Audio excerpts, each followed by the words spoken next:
I was holding a coffee mug in one hand and trying to remember whether I'd brushed my teeth when I saw Carl Whitmore, president of the HOA that I did not belong to, running down my gravel driveway like the devil had just audited his finances. He wasn't jogging. He wasn't power walking. He was sprinting, arms flailing, face red, trying to look dignified while failing at every part of the assignment. Behind him, Snap broke the surface of my pond with the casual confidence of an animal that has never once cared about property values. And the moment Carl glanced back, he made a sound that I'm pretty sure has never been written into HOA bylaws. Carl reached my gate, grabbed the post like it owed him money, and wheezed out, You can't keep those things here." I took a slow sip of coffee and said, "Good morning to you too, Carl." That scene, Carl gasping at my fence, Snap drifting in the shallows like he owned the place, and me in pajama pants pretending this was all perfectly normal, was the end result of 2 weeks of Carl trying to turn my land into his personal shortcut.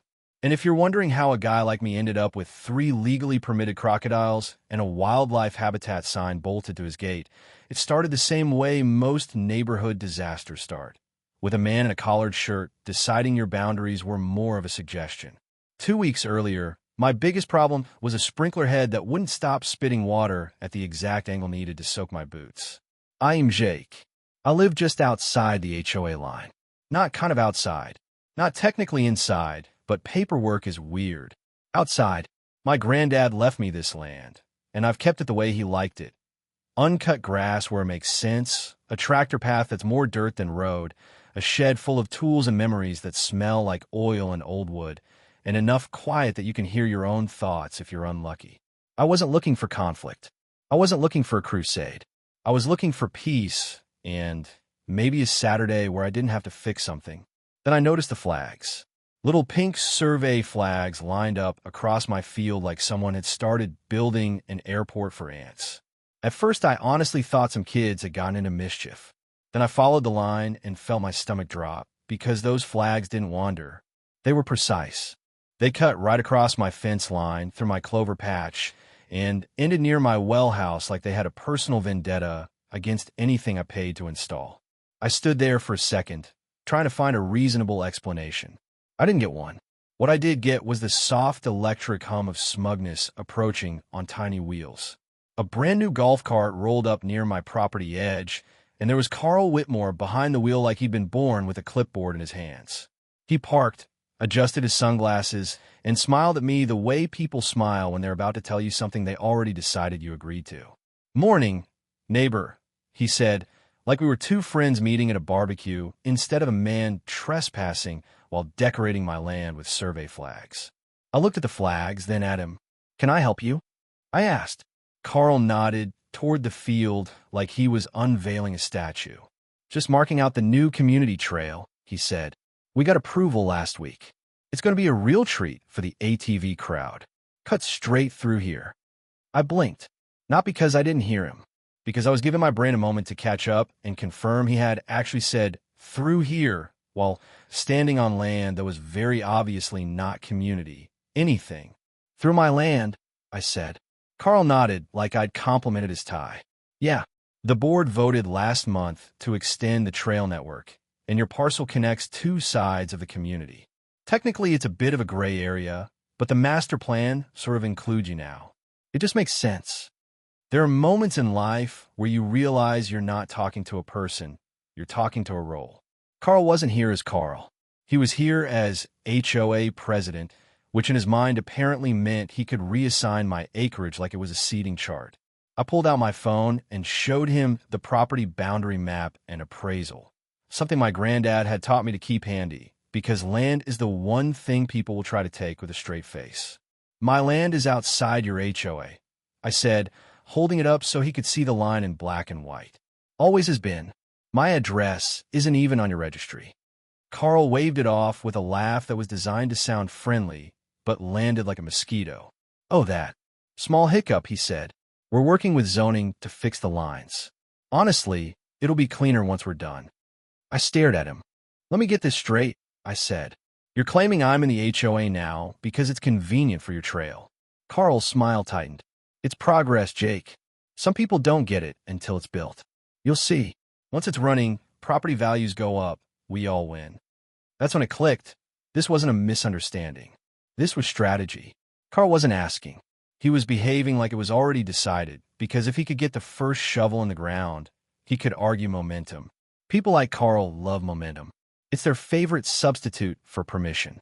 I told him to remove the flags and stay off my land. He didn't argue. He didn't apologize. He just gave me that same smile and said, "See you at the community meeting. We've already allocated budget for it." Then he drove off. That night, I didn't sleep much.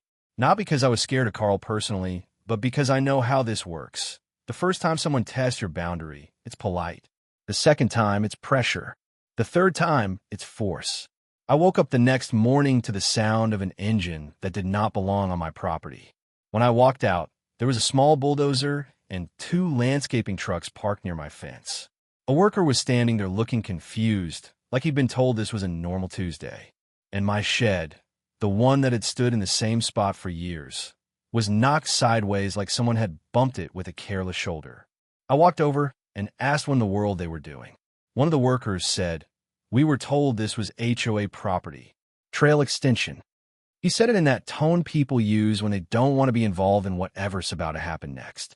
I called the sheriff. I didn't scream. I didn't threaten anybody. I just called because I've learned that when someone tries to take from you, your feelings don't matter, your paperwork does. The deputy arrived, and of course Carl arrived too, because Carl's favorite hobby is showing up where he shouldn't be.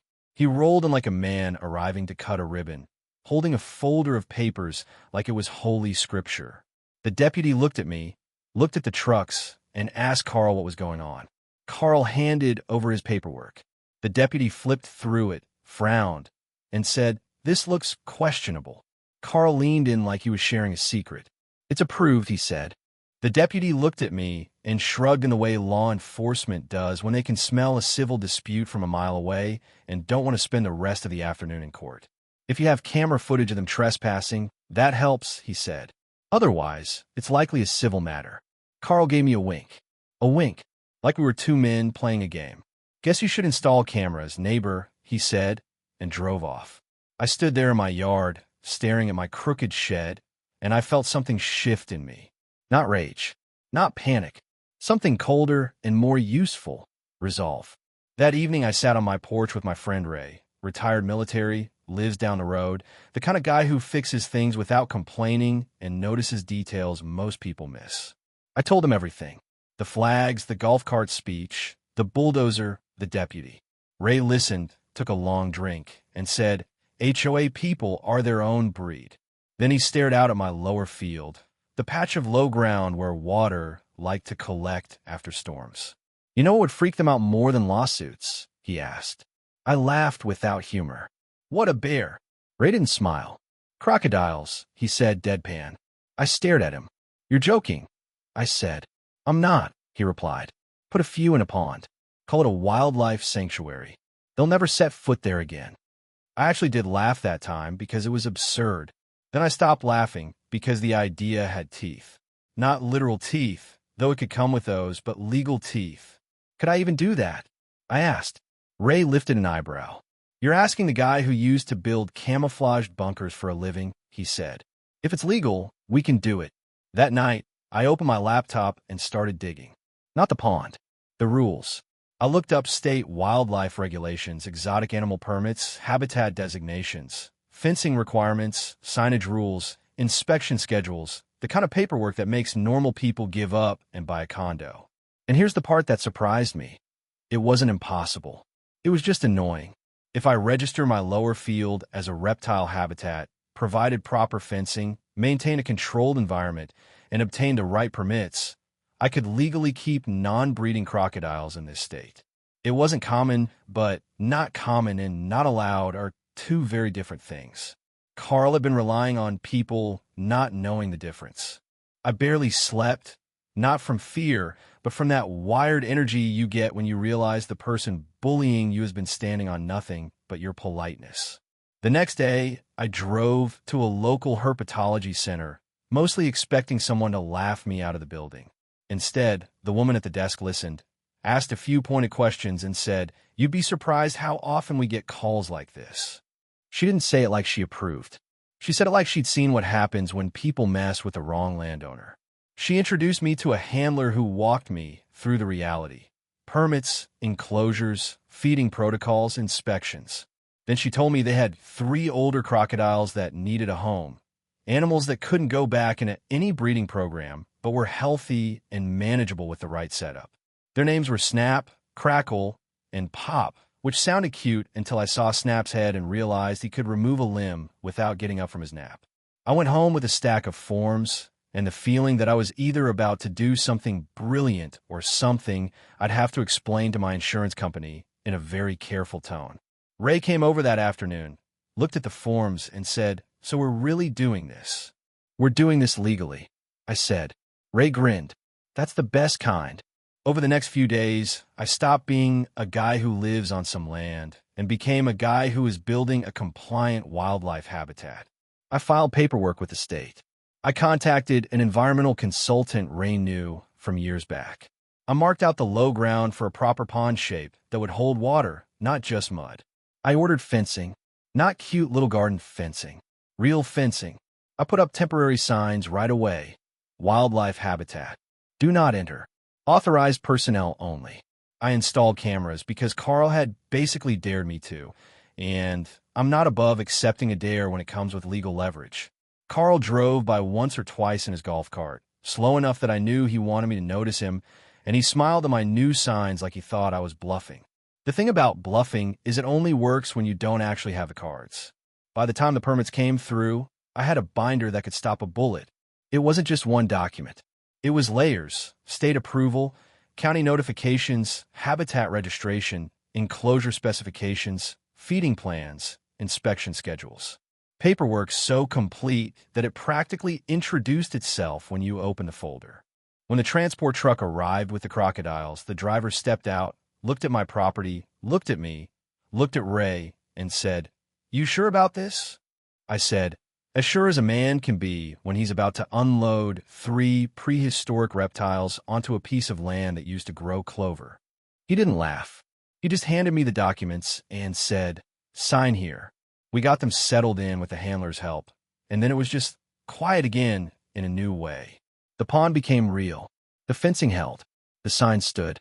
Snap floated near the edge like he was judging my life choices. Crackle moved slower, like he'd retired and wanted everyone to respect it. Pop was a ghost in the reeds, mostly unseen until you forgot he existed, which was, frankly, the most unsettling type. Ray stood by my porch that evening with a beer and said, "Congratulations. You're officially the only guy I know who fought an HOA with reptiles." I said, "Let's hope it doesn't come to that." Ray looked at me like I told him I didn't believe in gravity. "It's already come to that," he said, because Carl had scheduled his official trail launch for the weekend.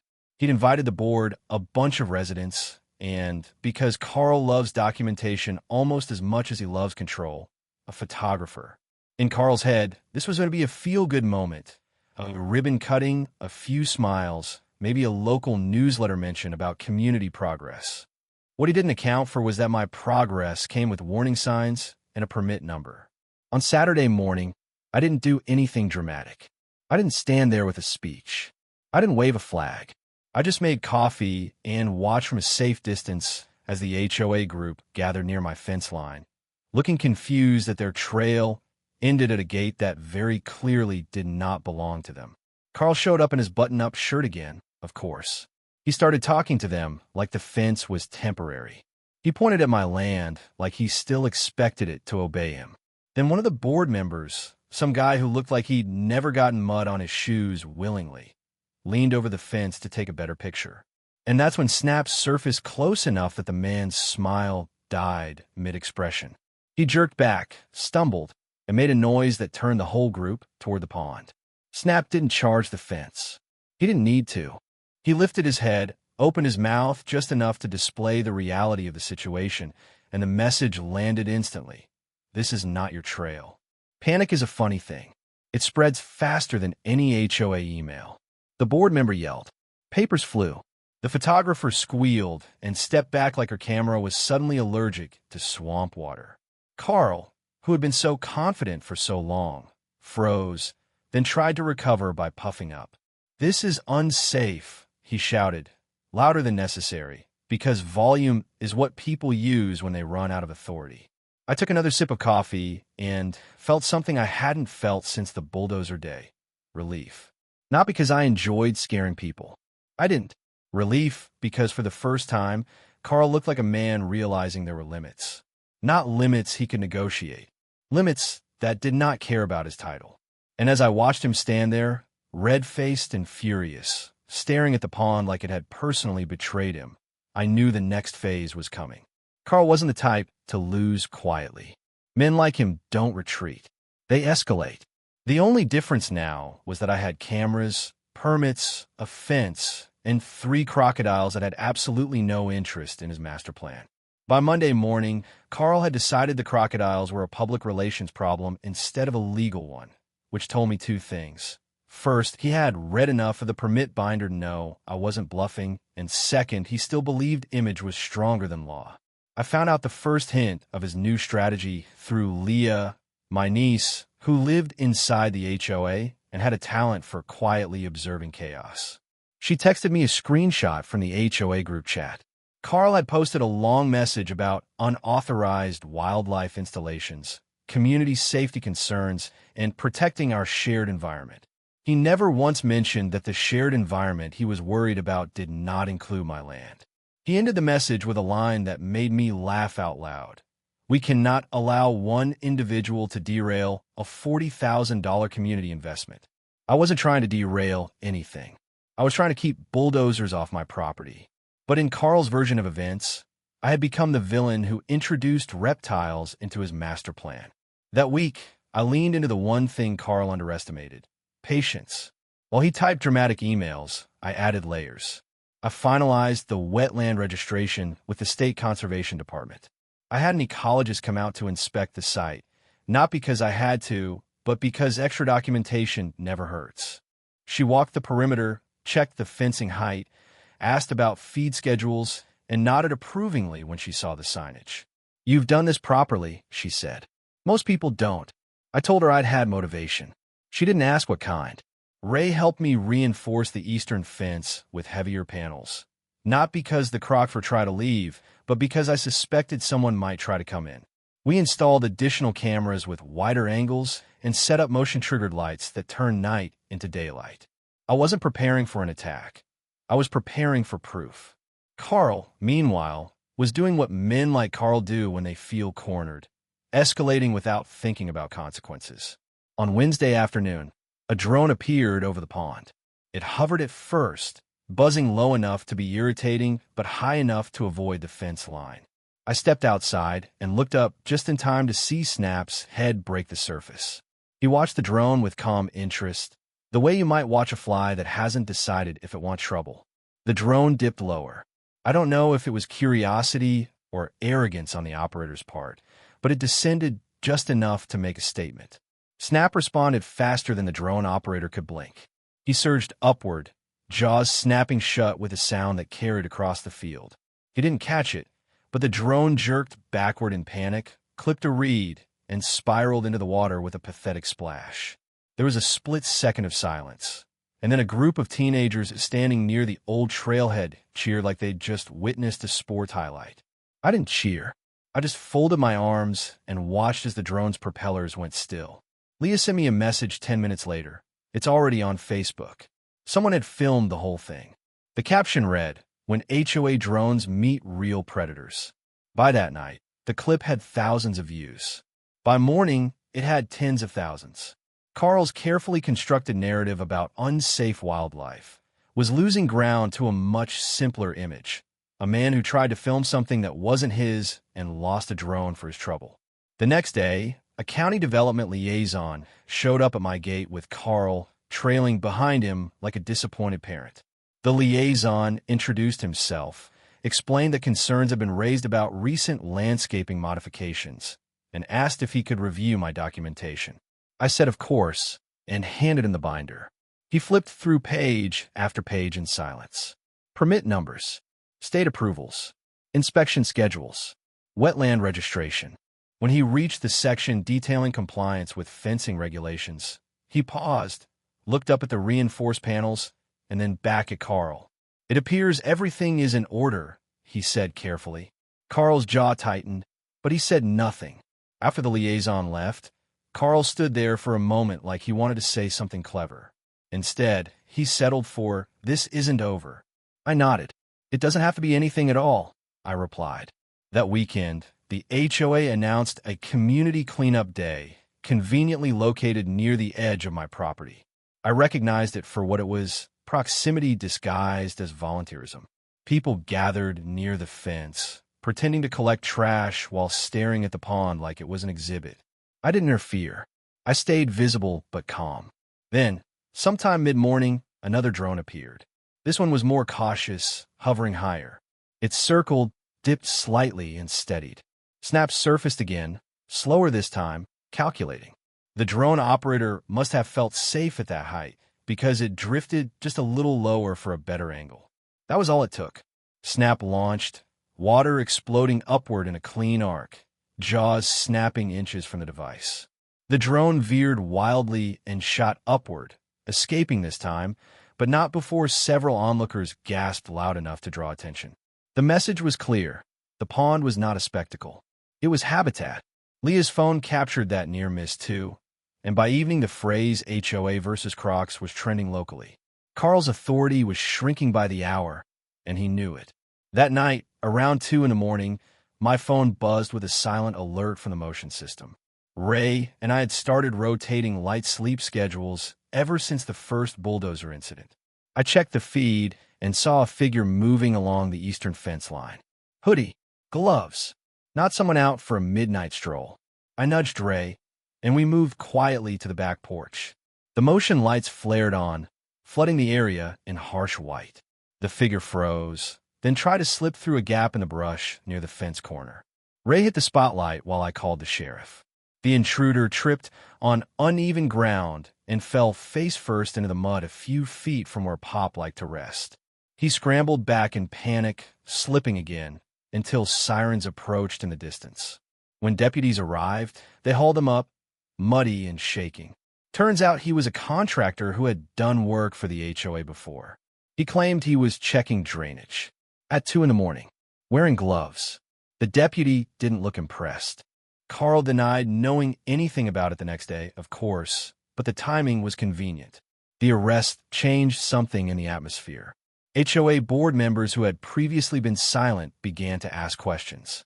Leah forwarded me snippets from private messages where some of them expressed concern about legal exposure and escalation.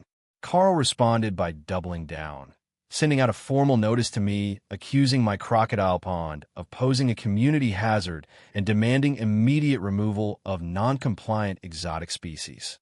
He forgot to cite any specific law. I scanned the letter and emailed it to my lawyer, Mara. Mara used to be a prosecutor. She has the kind of laugh that suggests she enjoys dismantling weak arguments for sport. She called me within an hour. "This is adorable," she said. "He just handed us leverage." She drafted a response that was equal parts polite and devastating. She attached copies of every permit, included a timeline of Carl's trespasses, referenced the drone incident, and gently reminded the HOA board that harassment claims have consequences. By the time her letter reached them, Carl's position wasn't just weakened, it was cracking. 2 days later, animal control showed up at my gate. The officer was professional, almost apologetic. "We receive an anonymous complaint," he said. I handed him the binder before he finished the sentence. He walked the fence, checked the locks, observed Snap from a safe distance, and flipped through the permits. After half an hour, he closed the folder and said, "You're fully compliant." He even complimented the setup. When he drove away, I imagined Carl receiving that report and realizing his attempts to weaponize bureaucracy were failing. That realization didn't calm him. It made him reckless. Late Friday night, another alert buzzed through my phone. This time, the camera caught 2 figures near the unused access gate down the road. One had bolt cutters. I activated the speaker system tied to the cameras and said, "You're on camera." The men froze. Ray stepped out onto the porch with a shotgun, not aimed at anyone, just present, and fired a warning shot into the air. The sound echoed across the field. The men scrambled back over the fence, tripping in their rush. Deputies intercepted them before they reached their truck. One of them was Carl's cousin. The other was a teenager from the HOA neighborhood who, under pressure, admitted they'd been instructed to break the lock and deal with the pond. Deal with it how became clear during questioning. They'd brought fertilizer with the intention of dumping it into the water to disrupt the habitat.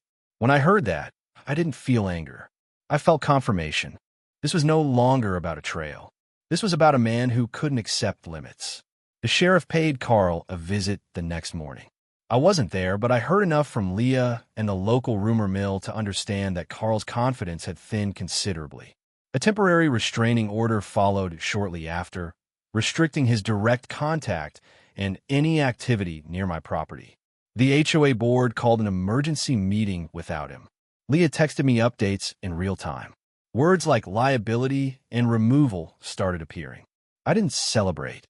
I reinforced the fence one more time, updated the camera firmware, and fed Snap his usual portion of fish. Because I had learned something important over the past 2 weeks. When a man builds his identity around control, losing it doesn't make him reflective. It makes him desperate. And desperation, unlike crocodiles, does not respect fences. By the time the restraining order was in place, most reasonable people would have taken it as a sign to stop. Carl was not most reasonable people. He had built his authority on being the loudest voice in the room, the man with a plan, the one who decided what community improvement looked like. Losing that control didn't make him quiet. It made him strategic in the worst way. The HOA board suspended him pending review, but suspension isn't the same as disappearance. He still lived there. He still had allies. And most importantly, he still had pride. The first hint that he wasn't finished came on a Tuesday afternoon when I got a call from a local reporter. She introduced herself, said she was covering the Crocodile sanctuary situation, and asked if I'd comment on allegations that my pond posed an environmental risk to nearby properties. I didn't need to ask where that narrative came from. Carl had shifted tactics again. If he couldn't argue jurisdiction, he would argue danger. I told the reporter she was welcome to come by, see the permits, film the fence, and speak to the conservation department herself. When she arrived, I walked her along the perimeter, showed her the reinforced panels, the signage, the inspection certificates, the feeding logs. I didn't dramatize anything. I just explained the timeline. Survey flags, bulldozer, permits, compliance.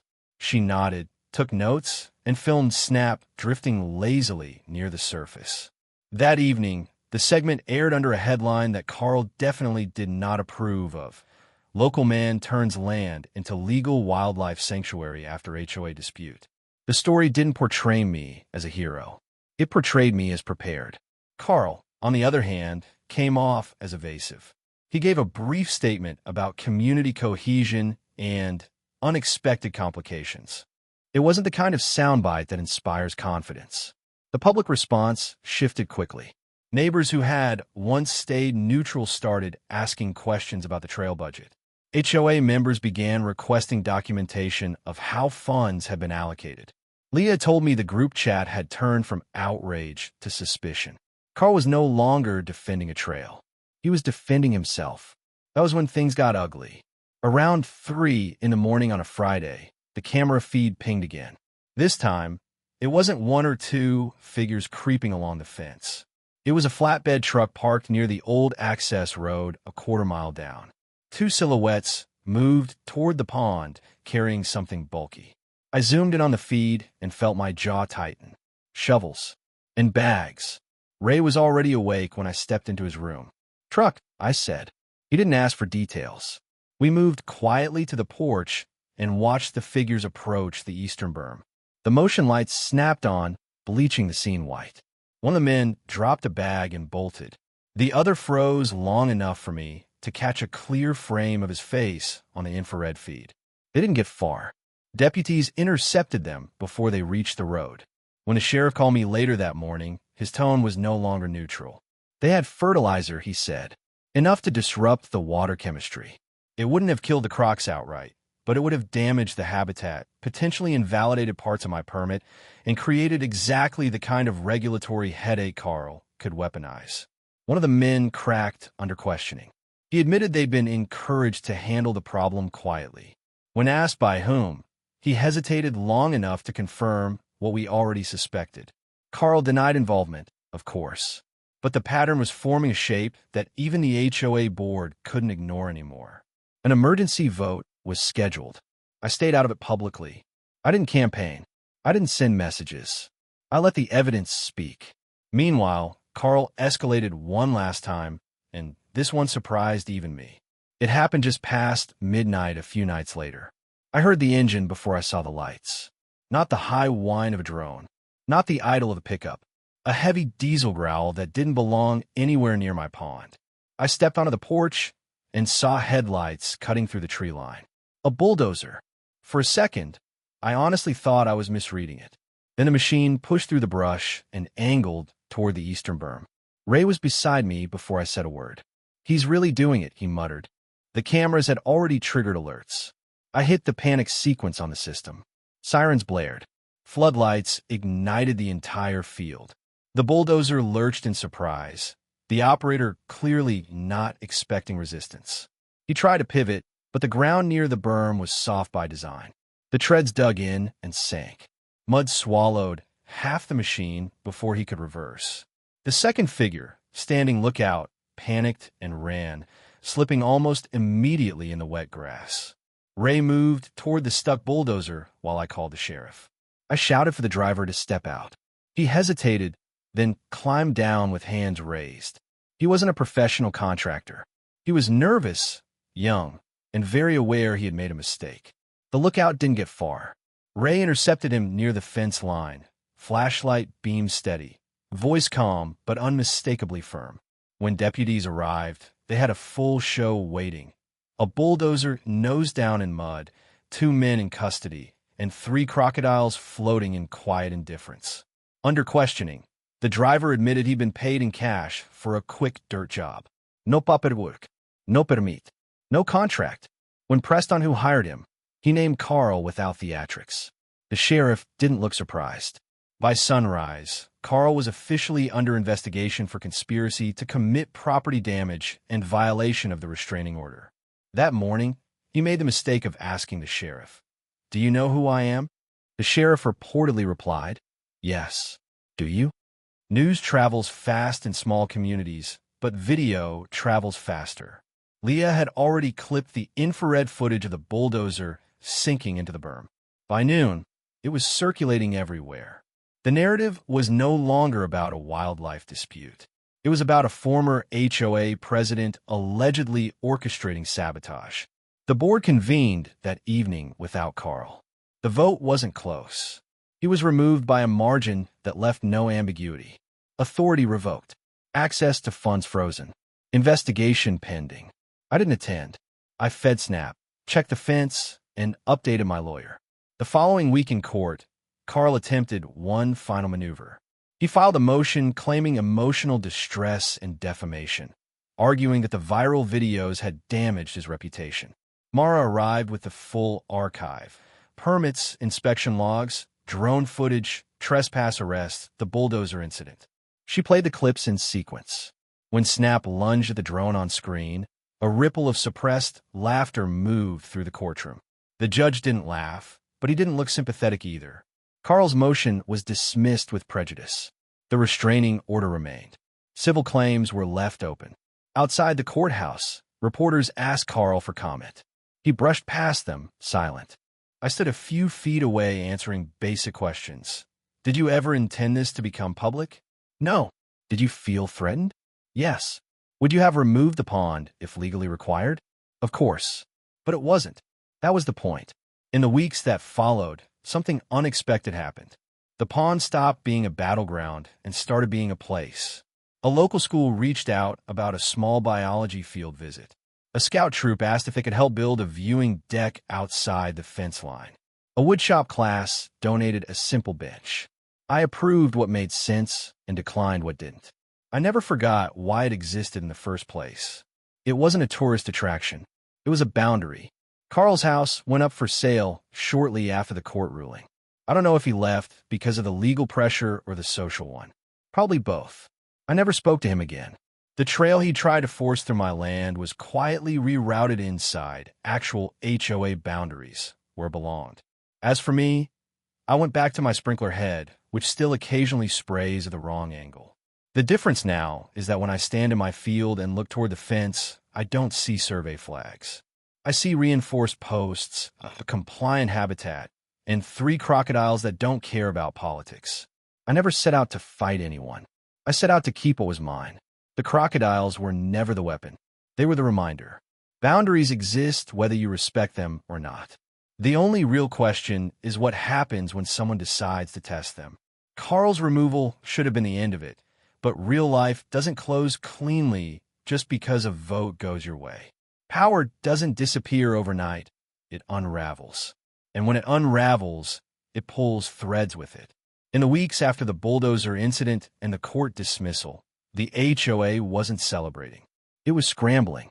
Homeowners were asking where the trail money had gone.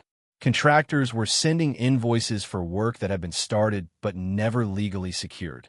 The board members who had once nodded along with Carl's master plan were suddenly rereading bylaws like they were fine print on a lottery ticket. And somewhere in the middle of that mess was me, the guy who just wanted to fix a sprinkler head and not get absorbed into a community he never joined. I didn't attend their meetings, but Leah kept me informed. She'd send short updates. They're reviewing financials. They're consulting outside counsel. Someone mentioned personal liability. Carl wasn't just out as president. He was under review for misusing HOA funds connected to the trail extension. That part had nothing to do with crocodiles. That was paperwork and numbers. And numbers don't panic. They sit there and wait to be explained. Carl tried to regain control in quieter ways. A week after the court ruling, I received a formal letter. This time not threatening, just carefully worded, requesting mediation to restore neighborly harmony. It didn't admit fault. It didn't acknowledge trespass. It framed everything as a misunderstanding fueled by emotion. I read it twice and handed it to Mara. She skimmed it and said, "He wants optics, not resolution." She wasn't wrong. Mediation would have allowed him to re-enter the narrative as a reasonable man trying to compromise. The problem was there was nothing to compromise on. My land was never negotiable. I declined politely. After that, Carl went quiet publicly. No more emails. No more statements. But quiet doesn't mean inactive. One afternoon, I noticed a pair of unfamiliar cars parked along the road near my property line. They didn't approach the fence. They didn't cross the ditch.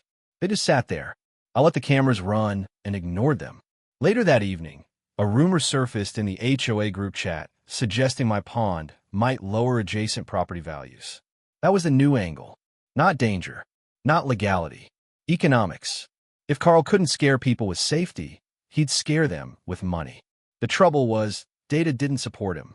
A local realtor chimed in on the thread, pointing out that there was no evidence a properly registered wildlife habitat outside HOA jurisdiction affected internal valuations. The conversation fizzled. Facts have a way of draining drama when they're inconvenient. Meanwhile, the pond settled into routine. Feeding schedules, fence checks, inspection dates marked on the calendar. Snap remained exactly what he had always been, a crocodile. He didn't posture for cameras. He didn't care about headlines. He floated, ate, rested. Crackle preferred the sunnier side of the bank. Pop stayed mostly hidden, surfacing just enough to remind me he existed. The simplicity of that routine grounded me. While the HOA debated and Carl maneuvered, the pond just functioned. That normalcy irritated him more than the chaos ever had. Because chaos can be blamed. Stability cannot. About a month after the bulldozer night, I received notice that Carl was pursuing a civil claim against me personally, alleging that the viral videos and public attention had caused reputational harm. It was a thin argument, but thin arguments can still cost time and money. Mara wasn't concerned. Discovery will not be his friend, she said. She filed a response that essentially invited scrutiny. If Carl wanted to examine my actions under a microscope, that microscope would examine his too. The case never made it far. Between the restraining order, the documented trespasses, the sabotage arrests, and the clear permit trail, his legal footing was soft. He withdrew the claim before it reached a substantive hearing. It wasn't an apology, but it was an admission in everything except wording. Around that same time, the HOA finalized an internal audit. Leah summarized it for me in one sentence. It's worse than they thought. Funds earmarked for the trail had been advanced before proper boundary verification. Contractor deposits had been issued without finalized county approval. Nothing criminal on its face, but enough procedural shortcuts to erode confidence. The board voted to report the findings to state HOA regulators, not because they wanted drama, but because they wanted distance. Carl's name began appearing in contexts he couldn't control. Oversight, review, accountability. He stopped attending community events entirely.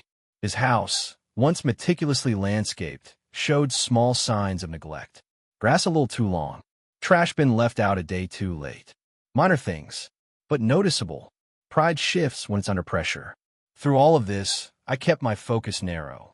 Maintenance, compliance, quiet. I didn't add attractions. I didn't monetize the pond. When local interest grew, requests for tours, suggestions of educational signage, I approved what made sense and declined anything that felt like spectacle. The sanctuary existed for one reason: to formalize a boundary. It had already done its job. One evening, Ray and I sat on the porch watching the sun drop behind the tree line. He asked, "You think he regrets it?" I considered that. "I think he regrets losing," I said. Regret for the actions themselves requires reflection. Losing requires only ego. The difference matters. A few weeks later, I received official confirmation that the restraining order would remain in effect through the duration of the investigation. Carl would have no direct or indirect contact related to my property. The language was clear. Boundaries, once challenged, had now been codified in multiple layers: state permits, county compliance, court orders. It struck me then that the entire conflict had never been about crocodiles or trails. It had been about assumption. Carl assumed that if he acted confidently enough, momentum would replace consent. He assumed I would fold under inconvenience. He assumed bureaucracy favored whoever invoked it first. Each assumption failed because it collided with documentation. When you strip away the noise, that's the core of it. I didn't win because I was louder. I won because I was prepared. By early spring, the trail inside HOA boundaries was completed along an alternate route. No fanfare, not even cooting, just a quiet acknowledgement that it should have been there all along. I heard about it from Leah. They kept it simple, she said. That seemed appropriate. The pond, meanwhile, entered inspection season again. The conservation officer who visited noted improvements in vegetation stability along the berm and complimented the water clarity. He asked if there had been any further incidents. No, I said, and for the first time, that answer felt permanent. Carl's house sold in late summer. I saw the moving truck from a distance. He didn't come to the fence. He didn't attempt a final conversation. He loaded his belongings and left. There was no confrontation, no dramatic exchange, just departure. And that felt right. Conflicts fueled by ego rarely end with closure. They end with absence. The new homeowners moved in quietly. No speeches, no plans to reroute anything. Just people settling into a place they chose willingly. Life resumed its ordinary rhythm. The sprinklers still misfired occasionally. The fence required tightening after storms. Feed schedules continued. If you drive past my land now, you won't see tension. You'll see a properly registered wildlife habitat with clear signage and reinforced boundaries. You'll see 3 crocodiles doing what crocodiles do, uninterested in politics or property lines. And if you didn't know the history, you'd assume it had always been that way. Sometimes I think about how close I came to handling it differently. I could have yelled. I could have threatened. I could have tried to match Carl's volume with my own. It wouldn't have worked. Volume invites more volume. Documentation invites silence. What unsettled Carl wasn't the presence of crocodiles. It was the presence of limits he couldn't negotiate. And limits, once respected, tend to remain in place. Ray still jokes that I fought an HOA with prehistoric reptiles. That's not entirely accurate. I fought assumption with preparation. The reptiles were just visible proof that the line existed. In the end, nothing about my land changed except the reinforcement of what was already true. It was mine. The pond didn't create that reality. It protected it. And that, more than any viral clip or courtroom exchange, is what remains. For a while after Carl left, I kept waiting for something else to happen. Another letter. Another truck idling too slowly by the road. Another attempt to turn my land into someone else's project. When you spend months bracing for impact, calm feels suspicious. The first week, without an alert on my phone at 2 in the morning, felt like a trick. The second week felt unfamiliar. By the third, it finally felt real. The investigation into Carl moved forward without my involvement. I gave statements when asked. I provided footage when requested. But I wasn't driving it. That mattered. I hadn't set out to ruin a man's life. I had set out to stop mine from being rearranged. The HOA appointed a temporary president, someone quieter, someone who seemed allergic to unnecessary conflict. They sent a short notice to all residents clarifying property boundaries and confirming that the previously proposed trail extension beyond HOA jurisdiction had been officially abandoned. No espin, no explanation, just a correction. It was the closest thing to institutional humility I'd seen from them. The civil side of things wound down slowly. Carl's attorney requested extensions, then fewer extensions, then silence. Eventually, the remaining complaints dissolved into paperwork that didn't require my presence. The restraining order expired on schedule without renewal because there were no new violations. That detail, more than anything, told me the message had finally landed. Boundaries enforced consistently don't need constant defense. In the meantime, the pond settled fully into routine. Not as a spectacle, not as a protest, just as a managed habitat. I kept the inspections current. I maintained the fencing. I tracked feeding logs. Snap grew heavier, slower in his movements, but no less alert. Crackle claimed the same sun patch every afternoon like it was written into law.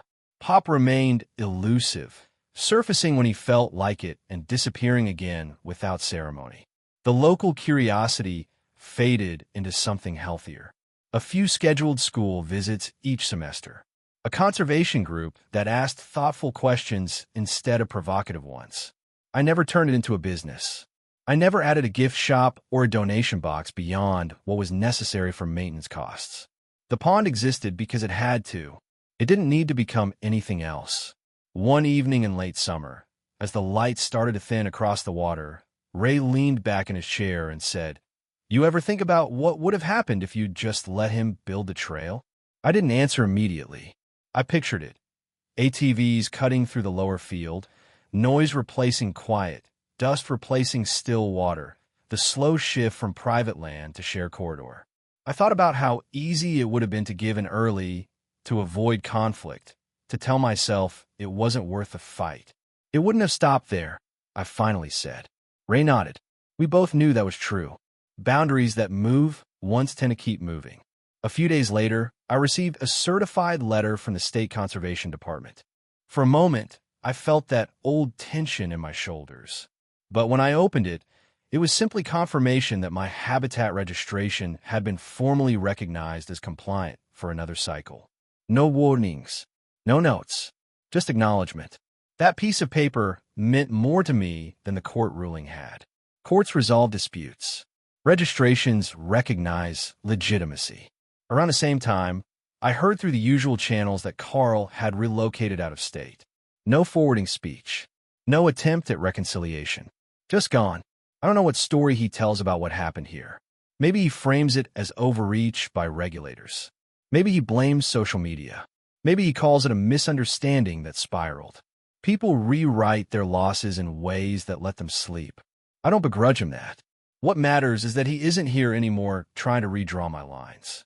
The trail inside the HOA boundaries functions quietly now. I've seen families using it, kids on bikes, neighbors walking dogs. It belongs there. That's the difference. When something is built where it belongs, it doesn't need force to defend it. It fits. The pond fits too. It reflects the sky in the mornings. It holds still through storms. It requires work, but it doesn't require vigilance anymore. There's a difference between maintenance and defense. I prefer maintenance. Sometimes people still drive by slowly, curious about the story they heard months ago. Most of them don't stop. The novelty has faded. And that's exactly how I like it. I never wanted to be the gator guy. I wanted to be the guy left alone on his own land. If the crocodiles helped clarify that arrangement, then they serve their purpose. The sprinkler head still sprays at the wrong angle every so often. I finally replaced it last week. Small victories. As I tightened the new fitting and watched the water arc cleanly where it was supposed to, I realized something simple. The conflict didn't change who I was. It clarified what I was willing to defend. I didn't become louder. I didn't become harder. I became more precise. When someone asks me now what happened with the HOA, I don't tell the dramatic version. I tell the practical one. A man assumed authority he didn't have. I checked the paperwork. He escalated. I documented. He pushed harder. I reinforced. Eventually, the assumptions ran out of space. That's it. No grand moral. No epic revenge. Just limits established and respected. On quiet nights, when the field is still and the only sound is the low movement of water against the bank, I think about how easily this could have turned uglier. If I'd reacted emotionally, if Ray hadn't been steady, if the permits hadn't been airtight. But it didn't, because preparation is quieter than anger and more durable. The pond doesn't symbolize defiance to me anymore. It symbolizes closure. It sits there, steady and legal and unbothered. And so do I. My land is still mine. My peace is intact. The crocodiles float where the trail was supposed to run. And that's the end of it.